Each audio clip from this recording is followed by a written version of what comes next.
사랑합니다. 야곱은 자신이 축복 기도를 받기 위해서 아주 치밀한 계획을 세웠습니다. 형 에서가 집으로 돌아오는 그 타이밍을 맞춰 팥죽을 쑤었고, 또 아버지의 눈을 속이기 위해서 별미를 만들고, 어깨와 목과 어깨에 염소 새끼 가죽으로 싸서 마치 자신이 에서인 것처럼 아버지를 속였습니다.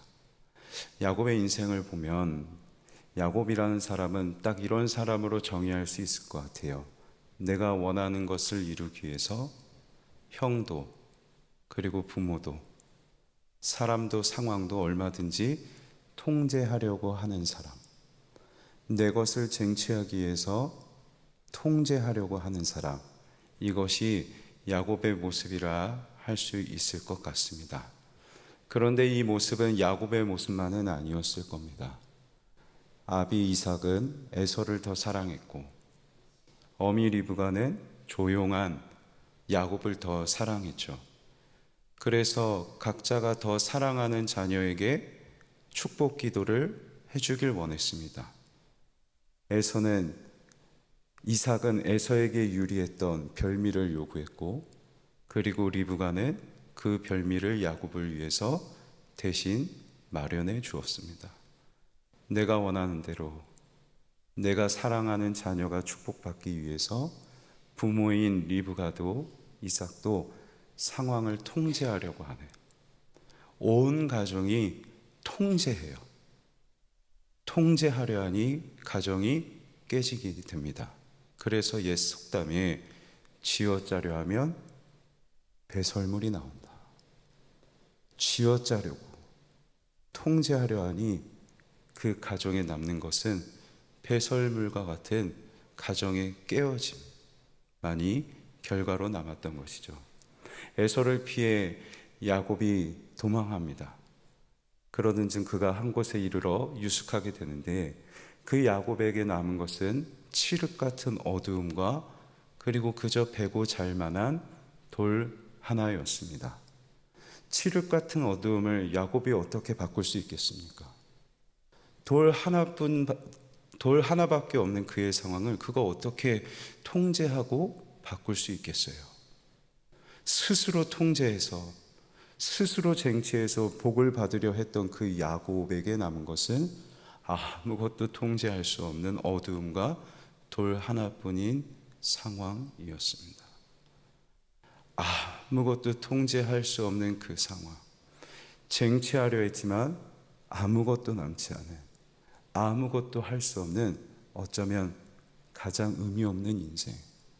그래서 오늘 본문은 처음부터 야곱이 누워있는 이 장소의 이름을 가르쳐 주지 않습니다. 11절을 보면 한 곳, 거기, 그곳 또 거기. 장소를 가리키는 대명사들은 4번이나 반복하고 있지만 여기에 이름이 무엇인지는 기록하고 있지 않아요. 이름이 없다는 건, 이름을 기록하고 있지 않다는 것은 그만큼 이 땅이 의미가 없다는 거예요. 의미가 없는 야곱의 인생, 아무것도 통제할 수 없는, 통제하려 했지만 이제는 아무것도 내 능력으로 할 수 없는 상황이 야곱이 처한 상황인 것이죠. 때로는 우리도 어쩌면 이 상황을 한 번쯤은 맞이하게 되지 않을까 생각합니다. 치열하게 복을 누리기 위해서 쟁취하며 살아오셨을 겁니다. 그리고 내가 원하는 바대로, 때로는 내 자녀, 내가 원하는 대로 복받아 살게 하기 위해서 내 자녀도 언젠간 통제하려 했던 적도 있으실 겁니다. 그게 지금이실 수도 있을 겁니다. 그런데 그러다 보니 내 마음대로 되는 게 없어요. 내 마음대로, 내가 원하는 대로 이루어진 것이 없어요. 통제하려 했지만, 쟁취하려 했지만 이루어지지 않은, 아무것도 할 수 없는 의미 없는 상황. 그런데 우리 하나님께서는 우리가 아무것도 할 수 없는 그때, 우리의 인생에 아무 의미가 없어진 것 같은 그 상실의 때에 우리 하나님은 역사하시는 분이신 줄 믿습니다. 하나님께서 야곱에게 꿈으로 보여주세요. 야곱이 꿈에 본즉 사닥다리가 땅에서 하늘에 연결되어 있고, 그리고 그 사닥다리 위로 천사가 오르락 내리락 하는 것을 하나님께서 보여주십니다. 그가 누워있는 땅은 부모의 품과 고향에서 단절되어 있는 곳이었지만 하늘에 계신 하나님과는 연결되어 있어요. 아무도 없는 홀로 누워 있어야 하는 땅이었지만 그곳은 하나님이 함께 하시는 땅이었죠. 그곳에 야곱과 함께 하시는 하나님께서 말씀하시길 나는 너의 조부 아브라함의 하나님이요 이삭의 하나님이니라. 적어도 야곱은 알았을 겁니다. 그의 조상 아브라함과 그의 아비 이삭의 인생은 하나님께서 지금까지 인도해 오셨던 인생이었음을, 하나님께서 복 주셨던 인생이었음을 그는 알았을 거예요. 그런데 아는 것과 달리 그의 지금까지의 삶은 스스로 쟁취하고 통제해오려 했던 삶이었죠. 그런 그 야곱에게 하나님께서 찾아오셔서 말씀하시는데 아브라함과 이삭에게 주셨던 약속 그대로 동일하게 말씀하세요. 내가 너로 하여금 이 땅을 주겠다. 너와 내 자손에게 복을 줄 것이고 너와 내 자손으로 말미암아 땅의 모든 족속이 복을 받게 될 것이다. 통제하였고 쟁취해왔던 그 야곱의 인생을 향하여서 하나님께서 선포하시는 것은 이제 스스로 통제하고 스스로 쟁취해왔던 그 야곱의 인생이 아니라, 아무 의미 없는 인생을 살아왔던 그 야곱이 아니라 이제는 아브라함이 그래 했던 것처럼 이삭에게 그리 하셨던 것처럼 여호와께서 복 주시는 여호와의 복으로 살아가는 인생으로 변화시키시겠다. 이게 지금 하나님께서 야곱에게 찾아오셔서 주시는 약속인 것이죠. 그리고 이렇게 말씀하세요. 내가 너와 함께 있어 너가 어디로 가든지 내가 너를 지킬 것이다. 지키셔야 할 만큼, 함께 계셔 주셔야 할 만큼 앞으로 야곱의 인생은 험난한 훈련소가 될 겁니다. 오랜 시간 동안 60세가 될 때까지 스스로 내 것 취하며 살아왔던 인생이 갑자기 어떻게 여호와의 복으로만 살아갈 수 있겠습니까? 여호와의 복으로 살아가려 하더라도 또다시 옛 습관을 따라서 쟁취하려 하고 통제하려 하다 또 비참한 결과를 맞이할 수 있게 될 겁니다.